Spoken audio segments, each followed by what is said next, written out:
Whitehall, 1212, quickly. This is Scotland Yard.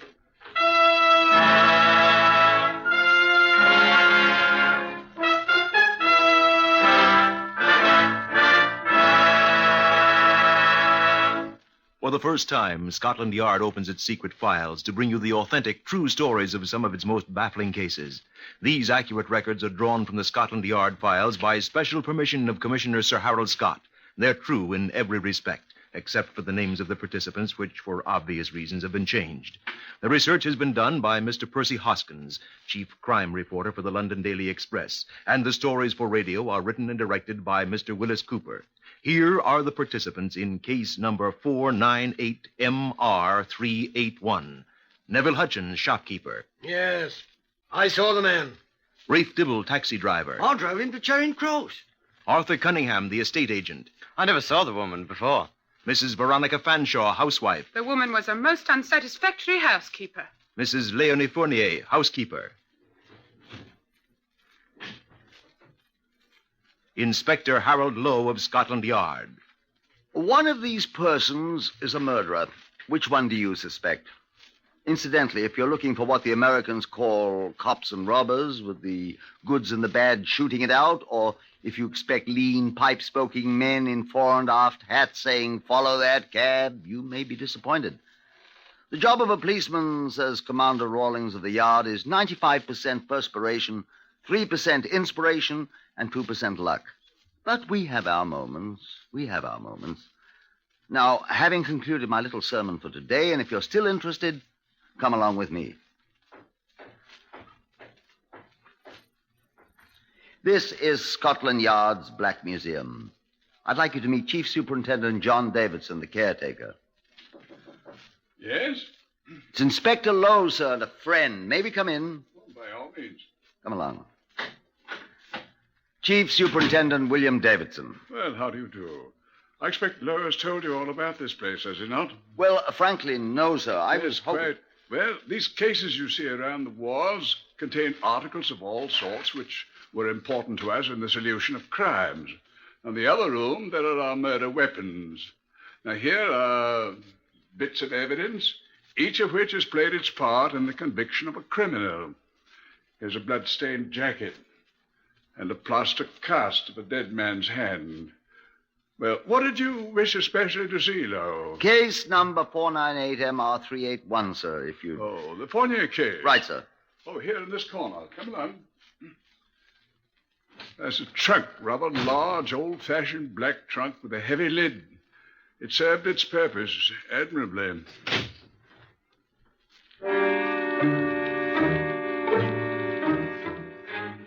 Telephone call received by Inspector Harold Lowe at Scotland Yard, 2:55 p.m., Monday, 10th May, 1948. Inspector Lowe speaking. This is Bannerman in charge of the left luggage room at Charing Cross Station, sir. Yes? We've come across something queer here, sir. Something that I'm afraid wants investigating. What seems to be wrong, Bannerman? I think you ought to see it, sir, really. Well, what is it, It's man? a left luggage ticket, sir, that was left by one of the station boot blacks. He A found left luggage ticket? Yes, sir. Well, don't you think... The ticket is for a large, heavy black trunk, which was left here several days ago, sir. Oh, well, that does alter matters, doesn't it? I'm afraid so, sir. Well, I'll be right over. Bannerman, is it?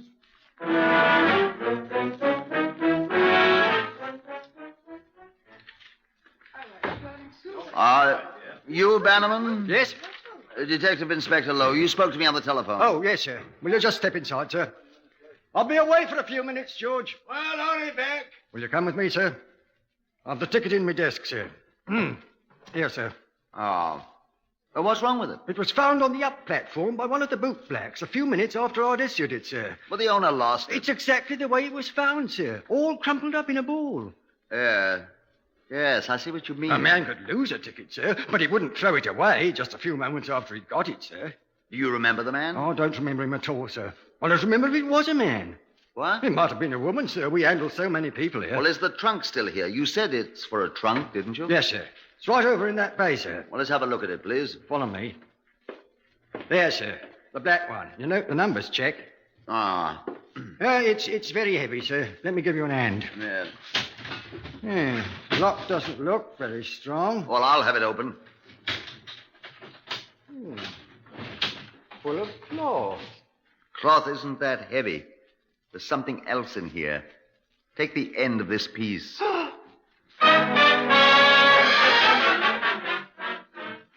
The trunk and its contents were removed at once to Scotland Yard for examination. The contents were taken to the pathological laboratory. Detective Sergeant Sean Flannery and I examined the trunk itself. It seems to be very old. It's in good condition, though. They don't make goods like this nowadays. We shall have to have it tested for dabs, of course. Fingerprints. We'll find millions of them, sir. Man at the left luggage rooms, our own people. The late occupant? And from the age of it, we're likely to find Oliver Cromwell's. But Talk, what's this? What? I'm afraid our friend should have removed that. What? It's a label. Here, give us the magnifying glass, will you? Answer it, will you, old boy? All right. Flannery here. Oh, all right. Send me down here at once, please. What is it? Report from the laboratory. They're sending it down. Report from the Pathological Laboratory, Scotland Yard, delivered to Inspector Lowe, Tuesday, 11th May, 1948. Reference 498 MR381. The body found in the trunk is that of a Caucasian female about 40 years of age. Black hair and eyes, perfect teeth, height 5 feet 1 inch, weight 104 pounds when alive. Bruise on back of head, not cause of death. Oh. Bruises and superficial abrasions caused by fingernails on neck. Choked, eh? Well, preliminary examination indicates death caused by manual strangulation. Outer garments missing. Body clad in undervest bearing laundry mark 316 ADFA. Black nylon stockings, new, size 6.5. Body wrapped in cotton duster, slightly stained with blood, same type OA, as that found on neck. Body removed to mortuary. Please advise disposition of other articles. See Schedule A attached. Pathology laboratory, please. Excuse me, Inspector. Yes, Flannery. Hold it a sec, please. Inspector Lowe here. What is it, John? I finally made out the printing on that label. And? Neville Hutchins, second-hand articles, Brixton. Nip off and see the fellow. Does he remember the man who bought it and all that, you know? Best go at once. All right, sir. Hello? Hello? I'm sorry. Who is it, Gwyn? Look, Gwyn, suppose you take the fingerprints of the lady from the trunk and pass them on to the print file at once. Perhaps we can discover who she was. Oh, you have done that. Good, good. She might have been one of our former customers. After all, really nice girls aren't often found in trunks, are they? Thanks, Wynne. Ask them to let me know, will you? Thanks. Oh, and get photographs of those laundry marks checked with our list, too, will you? You have done so. Well, I shall buy you a beer one of these days, Gwyn. Over and out. 3 irons turning a dull red in the fire. Fingerprints, label, laundry mark. Not bad, Inspector Lowe. Not too bad at all. Conversation between Detective Sergeant Sean Flannery and shopkeeper Neville Hutchins at the latter's shop in Brixton. I'm Detective Sergeant Flannery of Scotland Yard, Mr. Hutchins. Well, what do you want? You carry second-hand luggage in stock, sir? Well, what about you? Trunks, perhaps? If you're looking for stolen goods, I don't know anything about any. Anyway, I haven't got any trunks. I sold the last one I had something more than a week ago. Indeed. In bloody deed. So what? The ancient black leather one?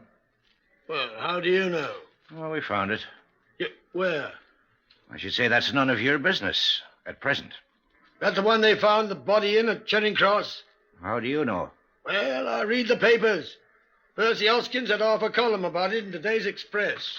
That's the one. Well, how do you know? It's your label. No. When did you sell it? Let me look. Yeah, here we are. May the 2nd. You got the buyer's name? Now, this ain't Selfridge's, mate. You remember what he looked like? Well, he was tall and thin. Complexion? Dark hair, dark eyes. Dressed? Yeah, I don't remember that. What, did he do it, you think? Would you recognize him again? Well, of course I would. If he walked in here a year from today. Tall, thin, dark. Well, we may ask you to identify him. Thank you. You're, of course, to say nothing whatever at this call. Now, look here, Mr. Ray. If you do, we shall be very seriously annoyed with you, Hutchins. I've got nothing to conceal. I'm an honest man. And if your tall, thin, dark man hears of it, you might just find yourself inside a trunk one day. Yeah. Just mind your eye, Mr. Hutchins. I shall be seeing you again. Yeah. Good day, sir. Report of the Fingerprint Division, Scotland Yard, to Inspector Lowe. No record at all, sir, of the prints. None at all, eh? None whatever, sir. Shall we continue our search? Interpol, the provincial police, the American FBI? No, not until I ask you. That'll do for the present, thank you. The laundry marks on the dead woman's clothing were identified by a laundry in Shepherd's Bush as having been issued to a family named Fanshawe. Further inquiry disclosed the fact that Mrs. Veronica Fanshawe, the only woman member of the family, was alive and well. She was summoned to Scotland Yard by Inspector Lowe.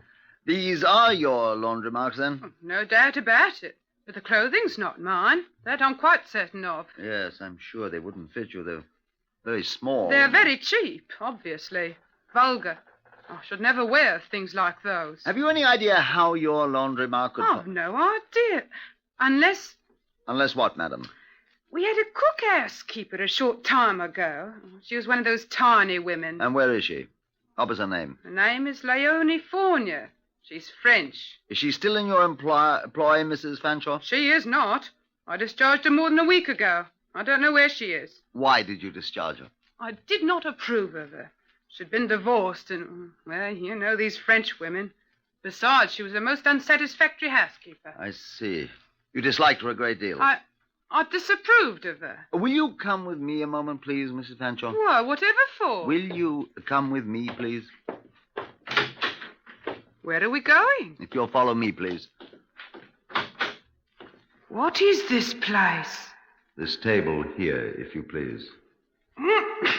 Is this awful smell? This is our mortuary, Mrs. Fanshawe. Did you ever see this woman before? It's Leonie. Your former housekeeper? I always knew she'd come to this. Thank you, Mrs. Fanshawe. Other visitors to Inspector Lowe's office, Scotland Yard, between 12th May and 15th May 1948, bus conductor Simon Norwich of Houndsditch. I was reading in the paper, sir, about this here black trunk the bloke murdered the woman in. All right, ain't it, sir? Well, see, you know, there was a fellow got on my bus at Brixton the afternoon about the 4th of the month.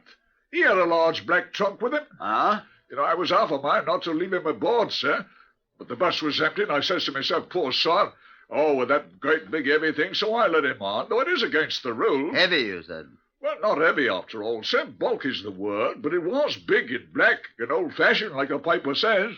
Would you recognize him again, Norris? The only thing I remember about him is he had dark black hair, sir. Where did he get off your bus? Oh, I remember that, sir. Rochester Row in Westminster. I helped him off the trunk.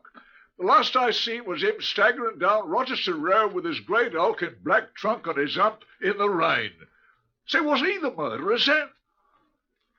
Rafe Dibble, taxi driver of Clerkenwell Road. The garage sent me, sir. They said they had a notice from Scotland Yard asking about any driver that had a fare to Charing Cross Station on Monday the 10th who had a large trunk as luggage. Had you such a fare? Yes, sir, I did. Would that be the murder trunk locked in all the papers, sir? Where did you pick up this fare, Dibble? It was a very heavy trunk, sir. The gentleman says it's full of books, sir. Books, I says, feels more like a dead body, sir, I says. And he just snickered. So I roped it onto the luggage rack and took it to Charing Cross. My books, he says. Dead body, I says. And that's what it was, wasn't it? Where did you pick him up? Oh, in the rain, sir, at Rochester Row, right across the street from Westminster Police Station. See, here's my trip card, Rochester Row. If he's the murderer, sir, I'd know him in a minute. He was tall and thin and had black hair, like an Italian or an Irishman. Précis of case number 498MR381, 13th May 1948, compiled by Inspector Lowe and Detective Sergeant Flannery, 14th May 1948. Mrs. Fanshawe, number 1. Her antipathy toward victim, highly suspicious, watching her closely. 2. Hutchins, the shopkeeper. Uncooperative, but possible suspect. Don't go so fast, sir, please.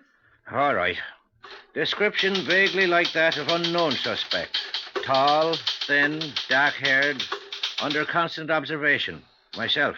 Number 3, bus conductor Norwich and taxi driver Dibble state they can identify suspect. They seen the shopkeeper Hutchins yet, son? Taking them over there tomorrow, sir. Good. Number 4, now the victim. No apparent police record. No fingerprint record in our files. Meager reports on... yes, meager. Reports on her indicate she was quiet, industrious, and of comparatively good deportment, regardless of Mrs. Fanshawe's opinion of her. Oh, how about the Rochester Row coincidence, sir? Yes. Of course. Number 5. Bus conductor says man with trunk alighted at Rochester Row with empty trunk. Taxi driver says he picked up man with heavy trunk at Rochester Row. Detail of constables and detectives under Inspector North commencing search of all buildings in Rochester Row. Very short street. Better put down that, Sybil, tomorrow. Results will be reported. I think that's about all at the moment, isn't it? All I can think of, sir. Very well, Sybil. Finish typing it and I'll sign it. Yes, sir. At 8 o'clock the next morning, Inspector North and his detail of 20 detectives and constables arrived in Rochester Row with a Scotland Yard lorry fetching the trunk, carefully covered with a tarpaulin so that it could be exhibited to the tenants for their identification. Followed by the lorry, they went from house to house, questioning every inhabitant. At 6 in the evening, when operations were suspended, the trunk had not been recognized. The next morning at 10:15, Inspector North telephoned me, asking me to come at once to 9A Rochester Row on the 4th floor of a business building. I puffed my way up the 4 flights of ancient, moldy stairs 20 minutes later.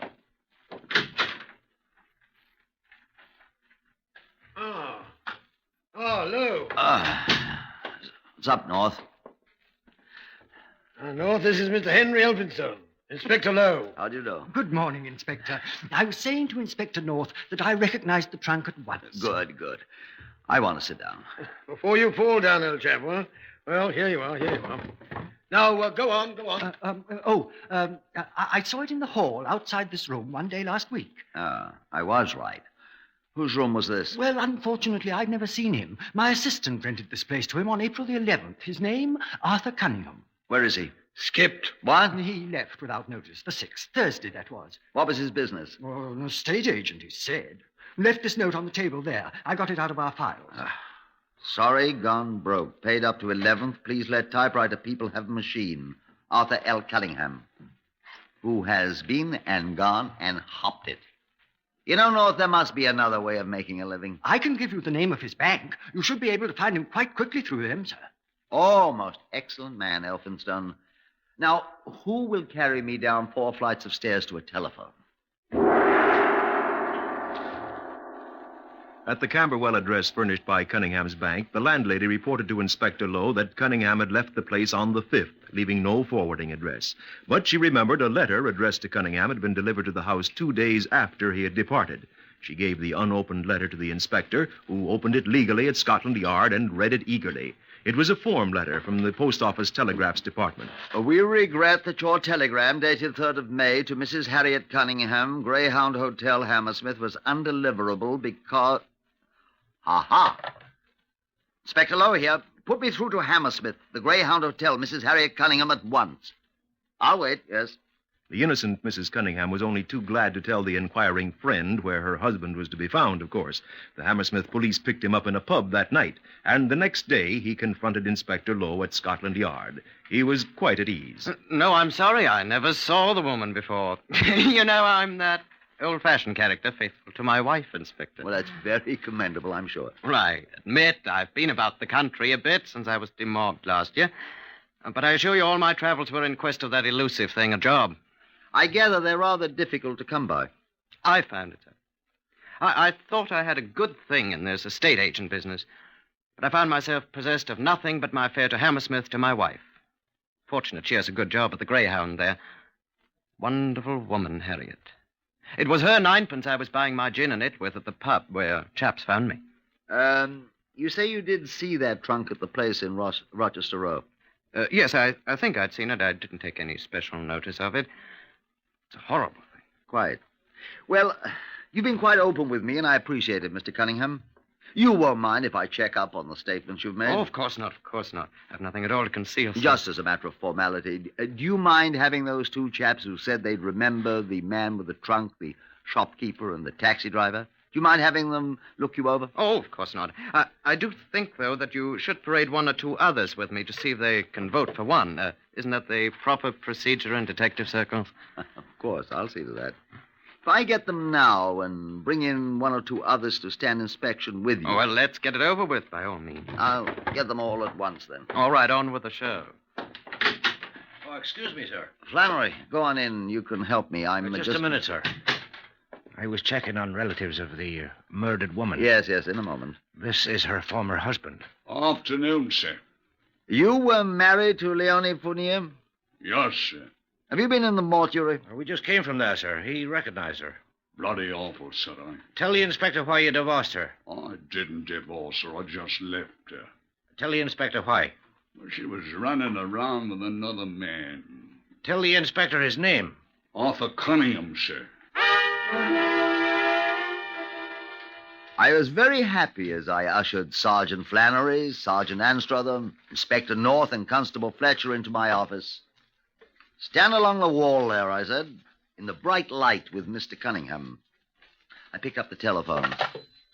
Will you please send in those 3 men in the waiting room? Come in, gentlemen. Now, if you will look at this group of gentlemen very carefully, please, and tell me if you recognize one of them as the man you saw with the black trunk. Now, take your time. Yes, Mr. Hutchins, you sold a man the trunk. Is he present? I don't see him. Are you sure? Positive. Well, you assured me you could recognize him. Not one of these. Mr. Norwich, do you recognize the man who boarded your bus with the trunk? Well, that tall one with the glasses. That's Inspector North.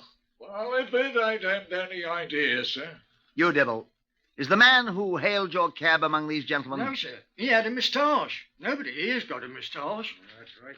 You're certain that you do not identify any of these men? Then I take it, Inspector, that none of us are criminals, sir. Thank you, gentlemen. All of you. Inspector Lowe's office, 11:30 that night. Only one lonesome light burning. The 2 men silent, thinking. Oh, must you always be lighting that stinking pipe? Oh, I'm sorry, sir. Sorry, Sean. I didn't mean to speak so sharply. I know. I'm just as upset as you are. I was so sure. Teach me a lesson, I hope.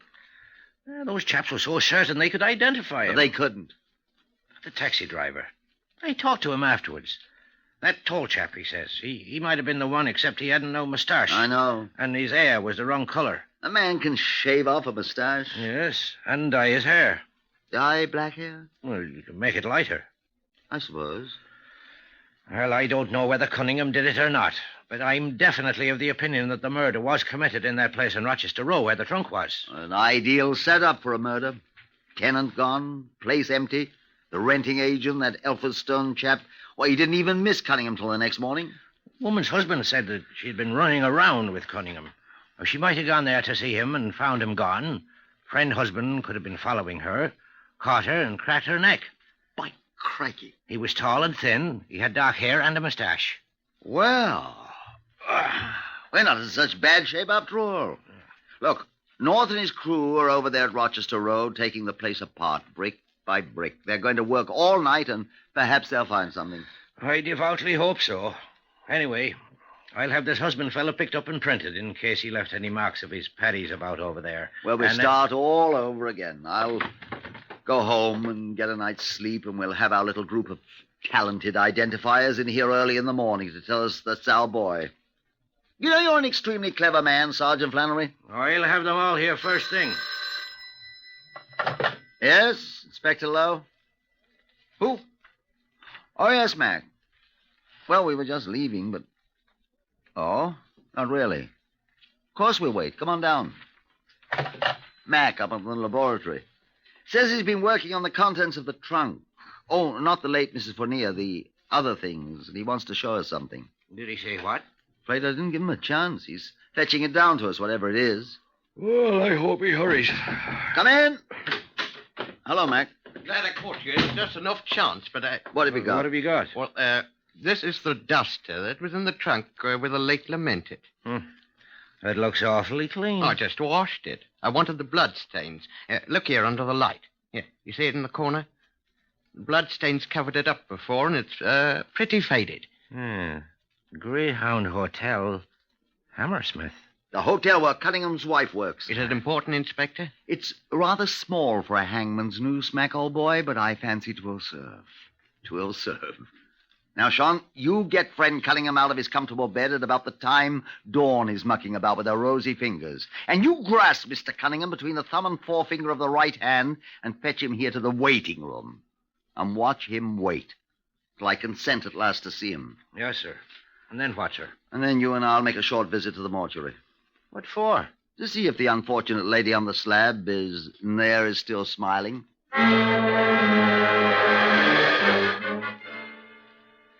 7:15 the next morning, a rather tousled, bleary-eyed Cunningham arrived at Scotland Yard with Sergeant Flannery and was seated to wait for my arrival. When I arrived at 9:30, he stopped me. What's up now, Inspector? Oh, just wanted to talk some things over with you. See you in a few minutes. But look, I've not had my breakfast. Well, I'll be with you in just a few moments. Oh, Inspector Lowe. Oh, yes, North. I've something for you to look at once. Just wait a bit, Cunningham. I'm sure you don't mind. But, Inspector, what... Nice going, North, I said. A very good act. But North looked at me quite seriously. Not an act, Bob, he said. We found something. He handed me a little bottle cap. What's this, I asked. Read it. We found it in the fireplace of Cunningham's place last night, alongside these hairpins. Now, you read what it says on the bottle cap. Madame du Maurier's golden hair rinse. Why, North, I think Mr. Cunningham will be delighted to see that, after he's waited and sweated another hour or two. I let him in after 2 more hours. I'm afraid he was a rather pitiable sight. Flannery's cryptic remark to him as he passed by, something about new evidence, had ruined his sorely tried composure. And the waiting and speculating and wondering. I let him speak first. I decided I'd better tell you the truth, Inspector. I let him wait. What I would like to know is this. I did kill her. But it was accidental. I didn't mean to do it. It was purely an accident. She came to my rooms. You did know her, then? I knew her slightly. She came to my rooms, and she demanded money, and she threatened me when I told her I had none. How did she threaten you? How did she threaten you? She struck at me, and I automatically struck back, and she fell and hit her forehead on the fender of the fireplace, and then... Wait. The bruise was on the back of her head. And I got panicky, and I stuffed her body in a trunk. When did you bleach your hair? What? But I tell you, I didn't murder her. I killed her accidentally, I tell you, accidentally. Listen to me, Cunningham, before you say any more. What? Arthur Cunningham, I arrest you on a charge of willful murder. I warn you that anything you say will be taken down in writing and used in evidence against you. Now, go on with your story, if you like.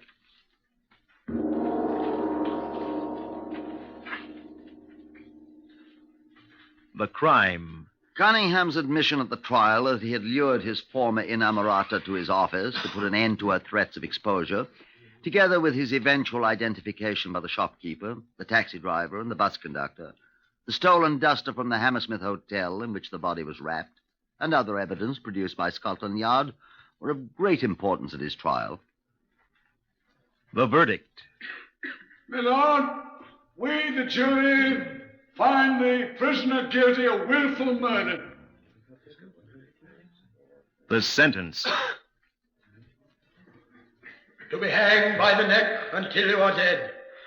And may God have mercy on your soul.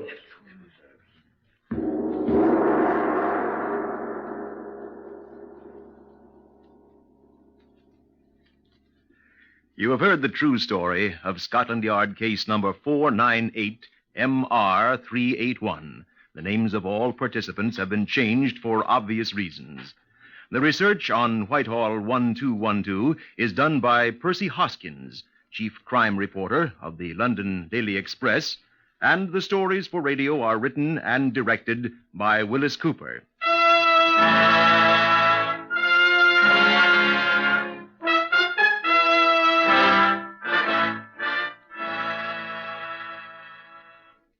Next, listen for tales of the Texas Rangers on